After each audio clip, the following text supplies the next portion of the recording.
हरियाणा के गुरुग्राम में एक टेनिस खिलाड़ी की बेरहमी से हत्या कर दी गई है। मर्डर के आरोप में पुलिस ने टेनिस खिलाड़ी के पिता राधिका यादव के पिता दीपक यादव को गिरफ्तार कर लिया है। कल शाम आरोपी पिता ने अपनी ही बेटी को पिस्टल से 3 गोलियां मारी हैं। बताया जा रहा है कि 25 साल की राधिका ने गुरुग्राम के सेक्टर 57 में 1.5 महीने पहले ही एक टेनिस एकेडमी शुरू की थी। राधिका बच्चों को टेनिस सिखाती थी, वो खुद भी नेशनल लेवल की खिलाड़ी थी और बेटी के टेनिस एकेडमी चलाने से पिता दीपक यादव नाराज थे। दोनों के बीच आए दिन झगड़े होते थे और बेटी के टेनिस एकेडमी चलाने पर लोग ताना मारते थे और यही वजह है कि पिता हत्यारा बन गया और बेटी की हत्या कर दी। जो लाइसेंसी रिवॉल्वर थी उससे 3 गोलियां मारकर बेटी को मौत के घाट उतार दिया।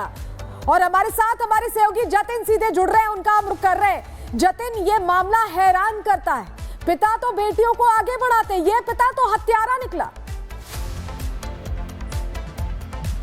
बिल्कुल देखिए, और यही कारण है कि पुलिस इस पूरे मामले में पूछताछ जो है वो पिता से कर रही है, दीपक से कर रही है। साथ ही उसके परिवार के जितने भी लोग हैं उन सभी से भी इस पूरे मामले में जो पूछताछ है संभवतः वो की जा रही है। लेकिन सबसे बड़ी बात, क्या मोटिव वाकई टेनिस एकेडमी को लेकर है या इसके पीछे कुछ और रीजन है? क्योंकि जिस तरीके से 2 अलग अलग बात दीपक पुलिस पूछताछ से बता रहा है, एक तरफ वो ये बोलता है कि सोशल मीडिया पर रील बनाती थी राधिका जिससे वो बेहद नाराज था, दूसरी तरफ वो ये बोलता है कि टेनिस एकेडमी चलाती थी और लोग उसको ताने मारते थे, इस वजह से वो नाराज था, और तीसरी सबसे बड़ी बात कि उसका जो म्यूजिक वीडियो सामने आया उसको लेकर भी नाराजगी जो है वो परिवार वाले जता रहे थे। तो आखिरकार मोटिव क्या है? और यही कारण है कि पुलिस लगातार दीपक से पूछताछ इस पूरे मामले में कर रही है।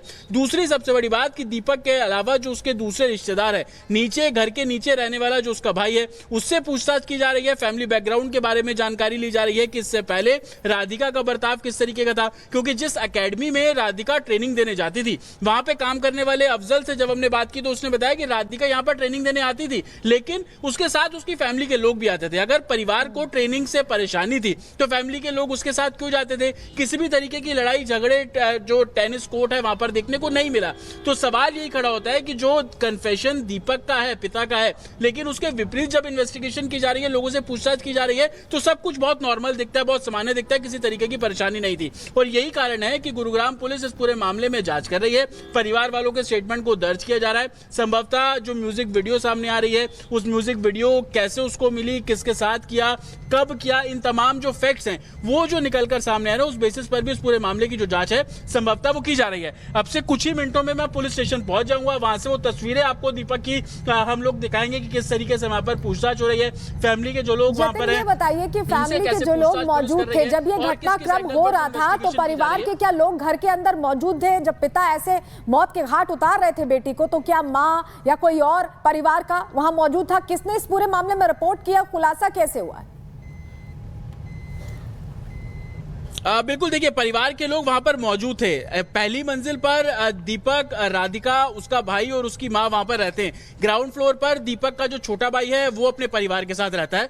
कल सुबह 10:30 बजे के आसपास धमाके की आवाज सुनाई देती है, जिसके बाद जो छोटा भाई है वो तुरंत पहली मंजिल पर पहुंचता है और देखता है कि जो रसोई में राधिका जो है वो जमीन पर पड़ी हुई नजर आती है, खून से लथपथ, और टेबल के ऊपर एक वेपन पड़ा हुआ था और वेपन के पास ही दीपक बैठा हुआ था। तुरंत राधिका को, जो दीपक का छोटा भाई है, वो अस्पताल लेकर पहुंचता है। अस्पताल में जब डॉक्टर उसे ब्रॉड डेड डिक्लेयर कर देते हैं तो अस्पताल की तरफ से ही पुलिस को इस पूरे मामले में जानकारी दी गई। पुलिस मौके पर पहुंची, दीपक को हिरासत में लिया, क्योंकि कंप्लेनेंट इस पूरे मामले में जिन्होंने पूरी जानकारी पुलिस को दी वो दीपक का छोटा भाई ही है। और यही कारण है कि दीपक के छोटे भाई ने जो कुछ उस समय देखा उन सभी फैक्ट्स को वेरीफाई किया जा रहा है। क्या दीपक के अलावा कुछ और लोग भी थे? क्योंकि घर में बताया जा रहा है कि जिस समय वारदात हुई 3 लोग मौजूद थे, राधिका, दीपक और राधिका की मां।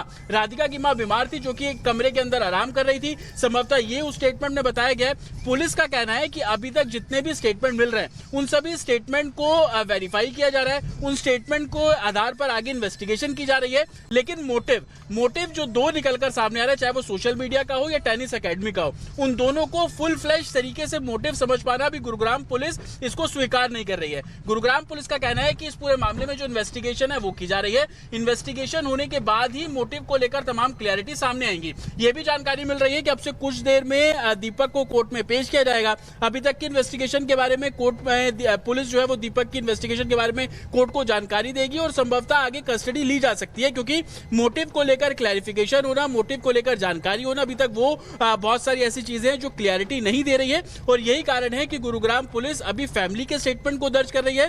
कल गिरफ्तारी के बिल्कुल, बाद और से हम दीपक इसके से साथ भी साथ इस एक पूरे वीडियो भी मामले में दिखा रहे पूछताछ हैं की। और वो आपका जो कहना statement था दे रहा है, कि इस सब को लेकर के भी कहीं ना कहीं नाराजगी थी। इस पर मैं आपसे जवाब लूंगी, लेकिन अभी आपको सुनवाते हैं कि राधिका जिस टेनिस कोर्ट में ट्रेनिंग देती थी, रिपब्लिक भारत की टीम उस कोर्ट में पहुंची। वहां काम करने वाले अफजल हुसैन ने बताया कि राधिका कभी कभी पिता के साथ भी टेनिस कोर्ट आया करती थी।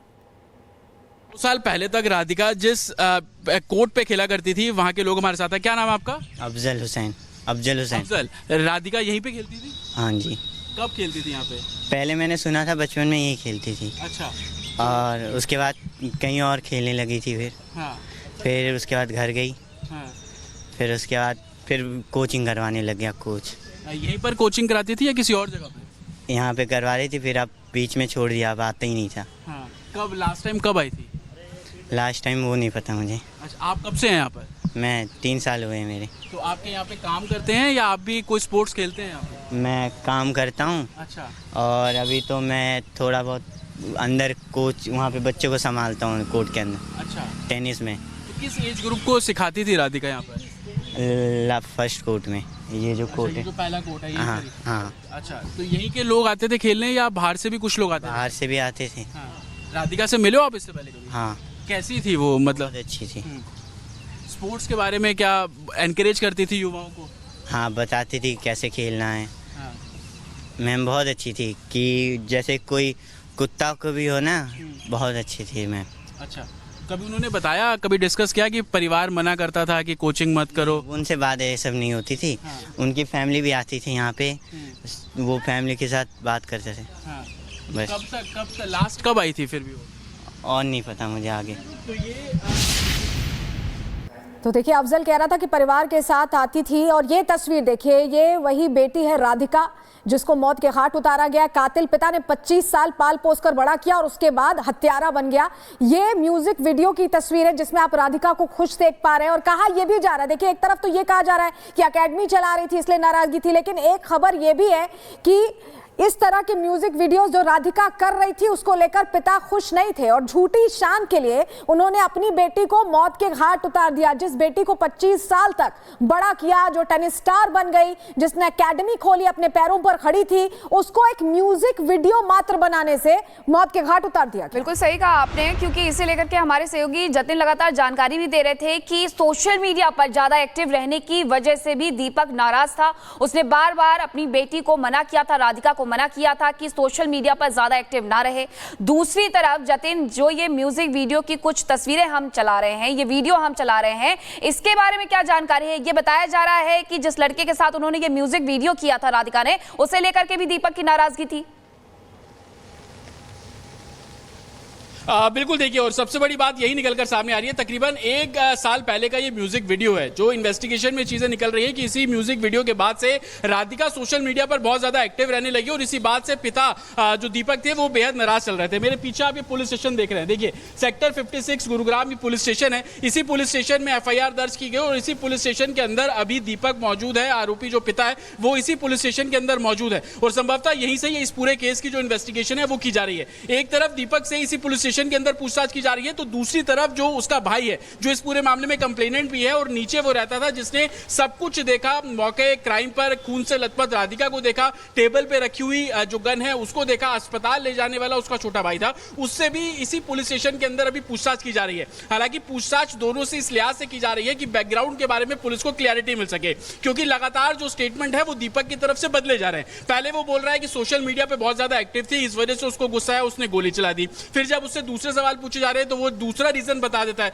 वो ये बताता है कि लगातार वो टेनिस जो सिखाती थी, इस बात को लेकर लोग उसको ताने मारते थे कि बेटी की कमाई पर तेरा जीवन चल रहा है, तो उसका स्टेटमेंट बदल जाता है, दूसरा मोटिव वो बता देता है। और जब उससे इस वीडियो के बारे में, जो हम लगातार दिखा रहे हैं म्यूजिक वीडियो, इसके बारे में पूछताछ की जाती है, तो वो तीसरा रीजन बताता है कि इस बात को लेकर भी उसको बेहद नाराजगी थी। वो बोलती थी कि इस वीडियो के बाद से राधिका सोशल मीडिया पे बहुत ज्यादा एक्टिव होने लगी, तो कहीं ना कहीं वो हर बात पे एक नया मोटिव लेकर सामने आ रहा है। पुलिस इन मोटिव को लेकर अभी तक क्लैरिफाई नहीं कर पाई है कि आखिरकार हत्या की असल वजह क्या है। यही कारण है कि तमाम जो सीनियर ऑफिसर्स गुरुग्राम पुलिस के हैं वो इस समय पुलिस स्टेशन सेक्टर 56 के अंदर मौजूद है। यहाँ पर पूछताछ जो है वो दीपक से की जा रही है, उसके फैमिली के लोगों से की जा रही है। संभवतः पोस्टमार्टम भी आज हो रहा है। पोस्टमार्टम रिपोर्ट के बाद जो आगे की कानूनी प्रक्रिया है वो भी कराई जाएगी। लेकिन मोटिव को लेकर जो क्लैरिफिकेशन होना चाहिए, मोटिव को लेकर दीपक जो अलग अलग बातें कर रहा है वो कहीं ना कहीं संदेह खड़ा कर रहा है। और यही कारण है कि इन्वेस्टिगेशन में हर उस पहलू को खंगाला जा रहा है। साथ ही राधिका के फोन को भी पुलिस ने जब्त किया है। एडिशनल जानकारी मैं आपको दे दूं, उस फोन के बेसिस पर भी सोशल मीडिया पर कितनी एक्टिव थी वो भी जानकारी जुटाई जा रही है।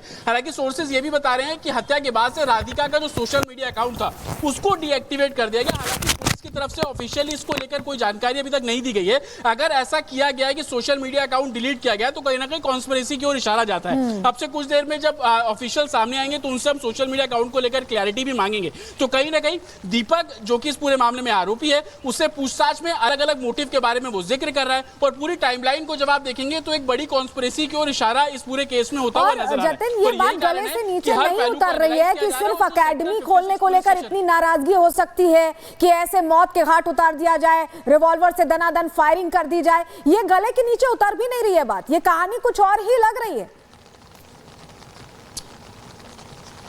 बिल्कुल देखिए, और बात हम कर रहे हैं हरियाणा की। गुरुग्राम हरियाणा के अंदर आता है और हरियाणा स्पोर्ट्स को लेकर कितना डेवलप है, वहां की लड़कियां कितनी ज्यादा स्पोर्ट्स को लेकर इंडल्ज रहती है वो किसी से छिपा नहीं है। सबसे ज्यादा मेडल लाने वाला हरियाणा ही, हरियाणा के लड़के लड़कियां स्पोर्ट्स में बहुत आगे रहते हैं। एक गर्व की बात होती है कि क्या उनकी घर की बेटी स्पोर्ट्स खेल रही है, स्टेट लेवल नेशनल लेवल में मेडल जीत रही है। तो यही कारण है कि गुरुग्राम पुलिस जो थ्योरी अभी तक निकल कर सामने आ रही है उस थ्योरी पर फुल फ्लैश भरोसा नहीं कर पा रही है। और यही वजह है कि लगातार जो मेरे पीछे आप पुलिस स्टेशन देख रहे हैं, इसी पुलिस स्टेशन में पूछताछ की जा रही है।